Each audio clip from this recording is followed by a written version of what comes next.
Last but not the least speaker, Ranjan Banerjee of Vodafone to share his thoughts with us, please.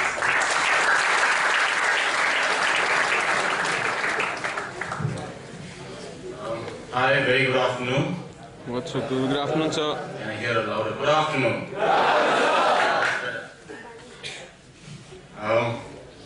Well, that was real reality bites. I'm sure it's going to be very difficult for me to keep pace with the August set of panelists which we had here. But more than that, it's indeed a pleasure to be invited to address the leaders of tomorrow's business. And it's even more a pleasure to come and address, I'm sure, a large number of Vodafone's customers. If not as yet Vodafone's customers, then by the end of this presentation, future customers. If I would have asked some of you to pick up, raise your hands and say how many of you have a Vodafone connection, quite a few hands would go up. And I'm also sure the next time when an Airtel guy comes in and says, how many of you have a Bharti Airtel connection, a lot of hands would go up as well, but that's okay, you can keep double sense. It's important for us to understand the context in which Vodafone is operating today in India. We were Hutch, and before that Usha Martin out here in Calcutta. And it's been a 10 to 15 year long journey.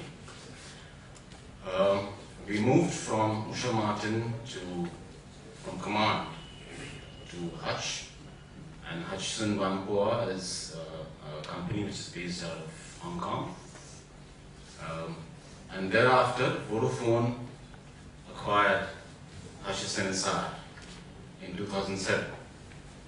And that's another phase of rapid change. So as I go on, we will talk of how we manage change, what is it that is a dilemma with us, and how are we going about it, and what role does HR really play in managing change, understand the business a little, and of course talent, priorities, talent management, unique systems, what are we doing on PMS, what are we doing on engagement surveys, and of course health and safety, and diversity and inclusivity. But these all look very serious jargon, so we'll go on and we'll chat up as we go on.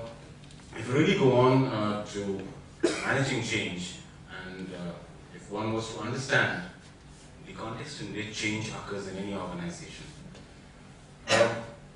if you plot it on a matrix of time and business performance,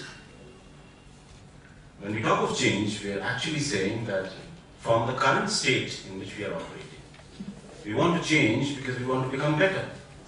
So that's our aspired state. And closing this gap is what change is all about. So when business leaders really look at change and say, oh, we want to change the way we work. The question is, as HR leaders, and if you are, some of you are going to get into HR leadership positions, remember this. And if a lot of you are going to do just business, you must remember this too. That as you progress on the journey of change, from your current state, as you start off and say, okay, these are the things we do, these are the things we need to do because we need to get better in the business. After a point, you will find this sharp tip, and then it plateaus, and then it goes up. Any change process, be it in your family, be it at an educational institution, be it in any organization, be it in society, when you go on to the path of change, you face this little bit of a crevice. And we call it the valley of despair. We call it the valley of despair because people start despairing. They start thinking, oh, I've got into this change. A CEO says, oh, I've pushed this organization into change. And I've said, I promised the moon. But what's happening? We are sort of dipping a little and flattening out. But that's something which is bound to happen because there is a conflict of interest, conflict of practice, conflict of thought. And it's important to manage this. As leaders of tomorrow and as HR leaders of tomorrow, it's important to educate oneself and the business See, when you start off